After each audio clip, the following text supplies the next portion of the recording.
বিসমিল্লাহির রহমানির রহিম। প্রিয় দেশবাসী, সবাই কেমন আছেন? এটা আমার ইউটিউব চ্যানেল, যারা ভিডিওটা দেখবেন অবশ্যই সাবস্ক্রাইব করবেন। তো অবশেষে জল্পনা কল্পনা পারিয়ে খুব শীঘ্রই বাংলাদেশের সেনাশাসক সেনাবাহিনীর হাতে ক্ষমতা চলে আসতেছে। কারণ দেশের মানুষ যেভাবে ক্ষিপ্ত হয়েছে এই সরকারের উপর পদত্যাগ না চাওয়া পর্যন্ত শেখ হাসিনার, অত শেখ হাসিনা কিন্তু একজন ক্ষমতা লোভী নেত্রী। সে কখনোই ক্ষমতা চাইতে সে ছাড়তে চাইবে না। তাই খুব শীঘ্রই সেনাবাহিনীর হাতে ক্ষমতা চলে আসতেছে।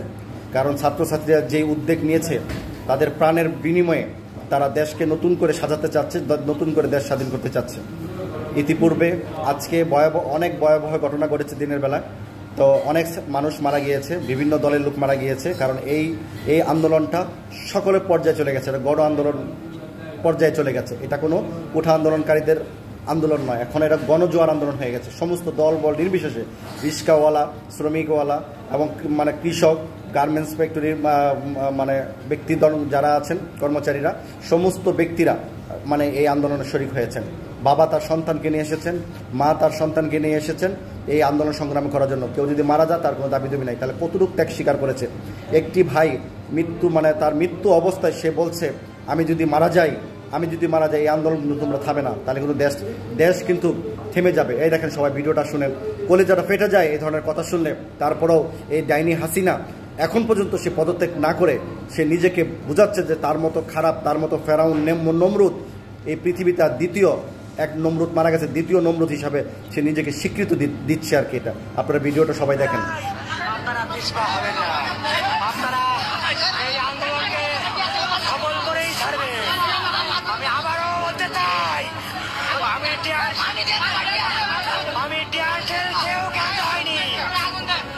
আপনারা যারা সুস্থ আছেন, আপনারা পিছপা হবেন না।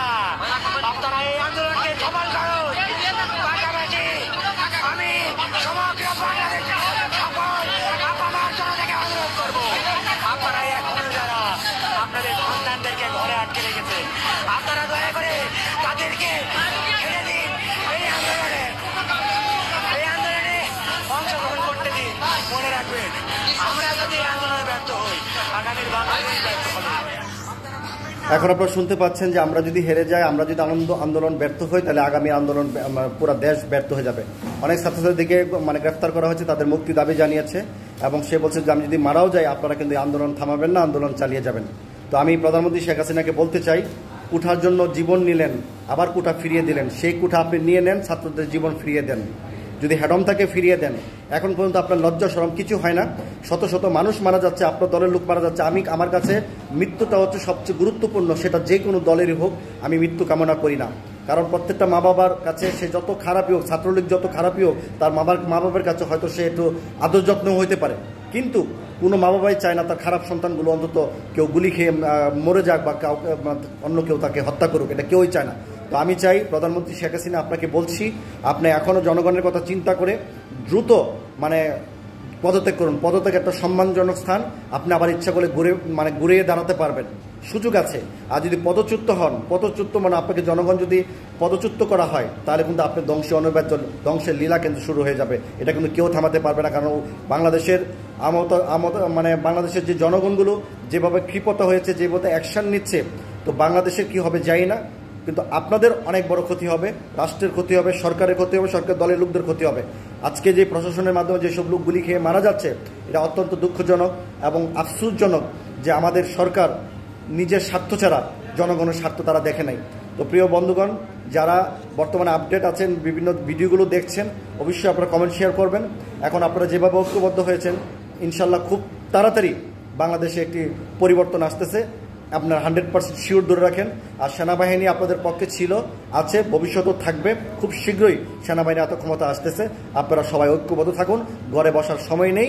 যারা ঘরে বসবেন তারা মনে করবেন যে দেশের বিরুদ্ধে আপনারা কাজ করছেন। এখন দেশের বিরুদ্ধে কাজ নয়, দল বল নির্বিশেষে সবাই এই সরকারের বিরুদ্ধে অবস্থান নিন এবং গণ অভ্যুত্থান শুরু করুন।